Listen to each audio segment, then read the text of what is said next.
Ada beberapa hal yang akan membuatmu boros untuk kalangan anak muda.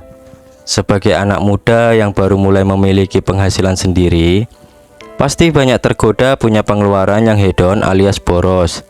Dan hal itu adalah hal yang wajar di kalangan para pekerja muda.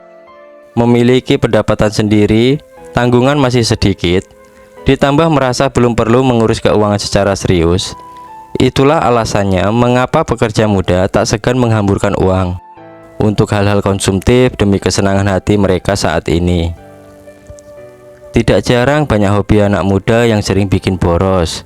Sebenarnya sah-sah aja untuk dilakukan sesekali, tapi kalau sebuah aktivitas atau hobi konsumtif sudah menjadi kebiasaan alias gaya hidup, lama-kelamaan hal ini bisa membuat kondisi keuangan kamu memburuk. Apalagi tidak kamu imbangi dengan pengelolaan keuangan yang sehat. Simak terus sampai selesai video ini untuk aktivitas atau hobi yang akan membuat dompetmu bocor, dan bagaimana triknya supaya tidak membahayakan keuangan. 1. Nongkrong sepulang kerja. Nongkrong bareng teman-teman kerja setelah jam kerja selesai kayaknya emang udah wajib dilakukan untuk kalangan anak muda dengan alasan bersosialisasi. Kebutuhan bersosialisasi memang salah satu kebutuhan primer manusia. Manusia adalah makhluk sosial yang tidak bisa beraktivitas sendirian terus-menerus. Bersilaturahmi dengan teman atau kerabat juga salah satu cara melepas stres yang banyak disarankan. Mereka, para pekerja muda pun tidak sedikit yang menjadikan aktivitas hangout setelah jam pulang kerja sebagai kegiatan rutin demi memenuhi kebutuhan bersosialisasi. Nongkrong bareng teman-teman sehabis kerja, sekedar untuk refreshing.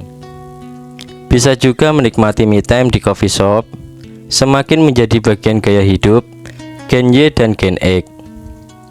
Nongkrong sesekali mungkin tidak akan terlalu berpengaruh besar pada pengeluaran pribadi, tapi kalau hampir setiap malam nongkrong sudah bisa dipastikan efeknya bakal lumayan besar terhadap isi dompetmu. Cobalah kalian hitung, setiap kali nongkrong, ya anggap aja kamu memesan minuman seharga minimal 50.000. Belum ditambah cemilan atau makan malam. Mungkin kalau di rata-rata untuk sekali nongkrong kamu dapat menghabiskan uang sekitaran 200.000. Kalau kamu nongkrong hampir setiap hari, anggaplah 3 hari setiap minggunya, maka dalam sebulan dompet pun terkuras 2,4 juta.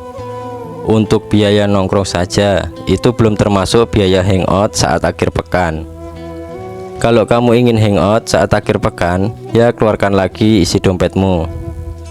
Tidak ada larangan juga untuk hobi anak muda sepulang kerja, tapi tidak harus sering dilakukan setiap hari juga.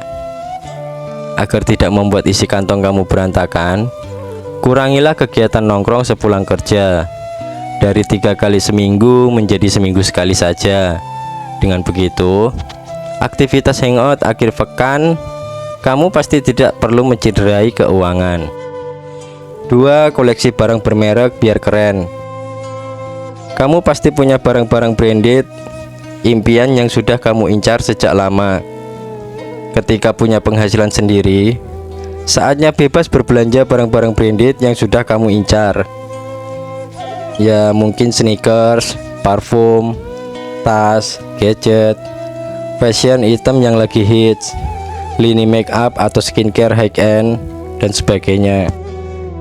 Di kalangan anak muda zaman now, tekanan per grup juga mendorong semakin mewabahnya konsumsi. Ini dikarenakan anak muda cenderung punya sifat FOMO alias fear of missing out, yakni sejenis kekhawatiran bakal dikucilkan kalau sampai ketinggalan sesuatu yang sedang tren di kelompok sosial. Membeli barang bermerek agar tetap gaul dan tampil keren boleh saja, namun apabila kamu tidak membatasinya sesuai kemampuan finansial, bisa-bisa pendapatanmu habis sekedar untuk membeli barang-barang konsumtif. Cara untuk mengatasinya supaya hobi anak muda ini tidak merusak kesehatan keuangan, mulailah membuat alokasi anggaran khusus untuk hobi koleksi barang-barang branded tersebut. Misalnya, budget belanja maksimalkan menghabiskan 10% dari pendapatan rutin. Jika anggarannya belum memadai untuk membeli barang yang kamu suka, paksakan diri untuk mengumpulkan uangnya lebih dulu sampai cukup. Jangan pernah menyabotase pos anggaran lain yang lebih penting, seperti anggaran dana darurat, pos premi asuransi jiwa atau investasi, apalagi berhutang buat sekedar membiayai hobi kamu yang konsumtif. Cara lain, pertimbangkan untuk menjadikannya investasi yang menguntungkan. Barang-barang branded ada pasarnya tersendiri, bahkan saat statusnya bekas alias pre-loved. Masih banyak orang yang rela membelinya dengan harga cukup mahal, jadi pandai-pandailah mengubahnya menjadi investasi. Misalnya kamu berencana menjualnya kembali setahun atau 2 tahun kemudian. Ketiga, punya moto traveling is life. Experience spending saat ini menjadi godaan terbesar bagi generasi milenial dan generasi Z untuk bertindak boros. Jangankan membeli barang, apalagi menyisihkan pendapatan untuk asuransi kesehatan dan investasi. Tidak sedikit pekerja muda yang rela menghabiskan banyak uang untuk membiayai hobi traveling ke berbagai tempat. Mengeluarkan uang demi mendapatkan pengalaman baru, bepergian ke berbagai tempat dinilai sebagai bagian dari gaya hidup yang baik untuk kesejahteraan batin. Apalagi sudah merasa capek-capeknya bekerja, traveling menjadi pelarian yang tepat agar bisa bersemangat lagi menjalankan aktivitas sehari-hari. Tren traveling sebagai gaya hidup juga tidak terlepas dari mantra generasi milenial, yaitu YOLO, You Only Live On. Boleh saja kamu menghidupi hobi traveling sebagai bagian dari pemenuhan kebutuhan refreshing. Agar tidak merusak kesehatan kantong, kamu harus menyiapkan dulu anggarannya untuk traveling. Caranya, siapkan budget jauh-jauh hari, sehingga biaya traveling tidak perlu mengganggu arus kas bulanan dan pos-pos keuangan penting seperti dana darurat, asuransi, dan investasi, serta tidak perlu berhutang. Yang keempat, jajan boba dan kopi kekinian. Jajan apa yang tengah hits di kalangan anak muda perkotaan saat ini? Tak lain adalah kopi kekinian dan minuman bubble tea alias boba. Dua jenis jajanan itu harganya mungkin terbilang murah. Cukup mengeluarkan uang tak sampai 30.000, kamu sudah bisa menikmatinya. Kalau jajannya hampir setiap hari, isi kantong juga akan terkuras.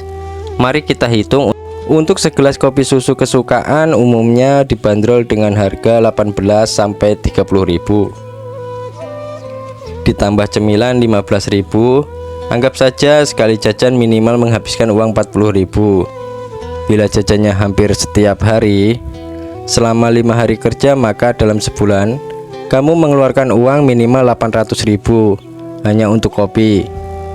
Itu belum termasuk pengeluaran makan siang di kantor. Itu tadi baru kopi, belum lagi jajan minuman bobanya sepulang kerja. Keluar lagi uang minimal 20.000 sampai 40.000 per gelas.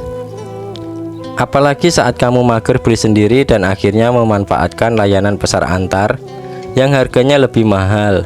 Dalam sehari, pengeluaran untuk jajan bisa tembus minimal 100.000. Sudah tergambar berapa uang yang akan keluar untuk jajan yang sekilas terlihat receh. Kamu bisa mengendalikan pengeluaran cemilan itu dengan membatasi frekuensinya. Selain bagus untuk keamanan isi dompet, mengurangi jajanan yang penuh gula dan gluten seperti kopi kekinian atau boba juga baik untuk kesehatan. Jadi, menikmati hidup dengan aktivitas hedon dan boros boleh-boleh saja mumpung masih muda. Tapi kamu tetap perlu membatasinya supaya kesehatan keuangan kamu tetap terkendali dan masa depan finansial kamu aman. Itulah ulasan tentang hobi yang akan membuat keuangan boros. Semoga kita semua bisa mengatasi hobi-hobi tersebut. Tetap semangat, sehat selalu, dan sampai jumpa di video selanjutnya.